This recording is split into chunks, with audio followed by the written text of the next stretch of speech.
নমস্কাৰ প্ৰিয় বান্ধৱীসকল, মই উপস্থিত আছোঁ মোৰ গাঁৱত উন্নত ভিডিঅ'লৈ আপোনালোকক সকলোকে মই অসমৰ জিঅ'ডি স্বাগতম জনাই আৰম্ভ কৰিব ওলাইছোঁ মোৰ ইউটিউব চেনেল আমিৰণ বেগম। আজি মই বিশেষ মানুহ এটাৰ ওচৰত আহিছোঁ।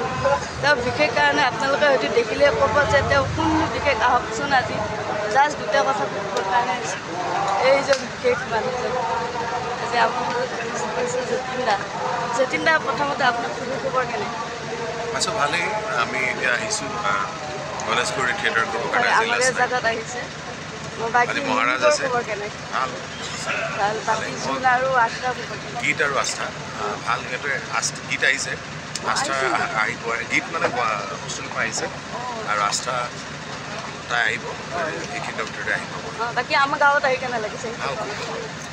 বাকী যতীন দাকটো ক'বই নালাগে, ৰত্নাগৰৰ পৰা ভালপুখুৰী হয়। আপোনালোকে হয়তো চাইছে আৰু গানটো কোনে গাইছে? মৰমৰ দাদা। হয়তো দাদা মানে কোন আপোনালোকে হয়তো ভাবিব যে কোন দাদাই গাইছে। নিশ্চয় জুবিন দাই গাইছে।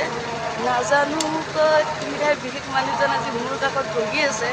যিহেতুকে মই চাবলৈ গৈছিলোঁ মঙলদৈত, যিটো যতীন দাক লগ নাপালোঁ সেইদিনাই, গুৱাহাটীত গৈছিলোঁ। কিন্তু আজি মানে আমাৰ গাঁৱত আহিছে, যিহেতুকে লগ নধৰাকৈ থাকিব নোৱাৰিলোঁ। যিহেতুকে মোৰ ইউটিউব চেনেল আছে, কিবা অলপ তোমাৰ ইউটিউব চেনেলটোৰ জৰিয়তে সমূহ যিমান ভিউৱাৰ্ছ আছে মই সকলোকে আগন্তুক নতুন বছৰ আন্তৰিক শুভেচ্ছা জনাইছোঁ।